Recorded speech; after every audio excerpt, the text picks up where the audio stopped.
маоши паст аммо нархҳои баланд сокинони тоҷикистонро водор менамояд ки буҷаи худро сарфакорона истифода баранд. бештари мардум маҳсулотеро ки ба зудӣ вайрон намешаванд барои як моҳ захира мекунанд. ба ҷои гӯшти гову моҳӣ маъмулан мурғ мехаранд. дар ҳафта қариб ки 3 кило гӯшт мера. аз картошка мисол 3-4 кило пиёз мерава. ба инҷо бо худмо баъзе чизош мебаро. мисол мол дорем, бо замин дорем, камака кор мекунем. баъзе чизо аз худамон истеҳсол мешавад, истифода мекунем. имконият надорам, пинҳон намедорам. пули нафақа кам аст. ман боз дарс медиҳам. мисол аз чизе қиматтар, ай гӯшт эконом мекунӣ, камтар мекунӣ. ай тух пух чизе қиматтар. бо мисол перуни қадим ягон чизи дар кори орд пордаша пештарак мегирем.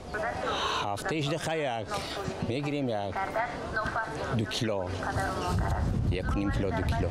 чанд нафарин оила? оила 3 нафарим.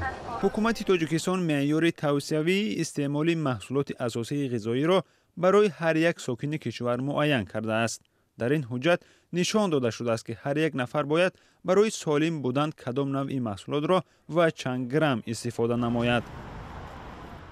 ба гуфтаи мансабдорон ва таҳлилгарони тоҷик дар меъёрҳои тавсиявӣ ҳадди аққали маҳсулоти асосии ғизоӣ гуфта шудааст ва ин пеш аз ҳама барои вазоратхонаҳои марбутаи кишвар лозим аст ки тавонанд хароҷоти зиндагии мардумро зуд ва осонтар муайян кунанд. ҳоло сабади истеъмоли тақрибан $50 дар як моҳ ташкил медиҳад ва он аз рӯи нишондиҳандаи наздики 300 навъи маҳсулот муайян мегардад. меъёрҳои мазкур кори мақомотро барои муайян кардани норасоии кадом маҳсулот ва тақвияти корҳо дар кадом бахш осон мекунад. ин нишондиҳандаи муҳими рушди иҷтимоист. бино ба иттилои барномаи ҷаҳонии ғизоии созмони милали муттаҳид ҳудуди 30% тоҷикистониён аз камбуди ғизо ранҷ мекашанд. ин теъдод асосан сокинони деҳотанд ки серфарзанд буда дар он ҷо истеҳсолот вуҷуд надорад. бо сабаби камғизоӣ кӯдакон гирифтори бемориҳои мухталифанд. бо ин ҳама ҳатто ҳамин меъёрҳои муайянкардаи ҳукуматро на ҳама хонаводаҳо имкон доранд ки барои худ иҷозат бидиҳанд.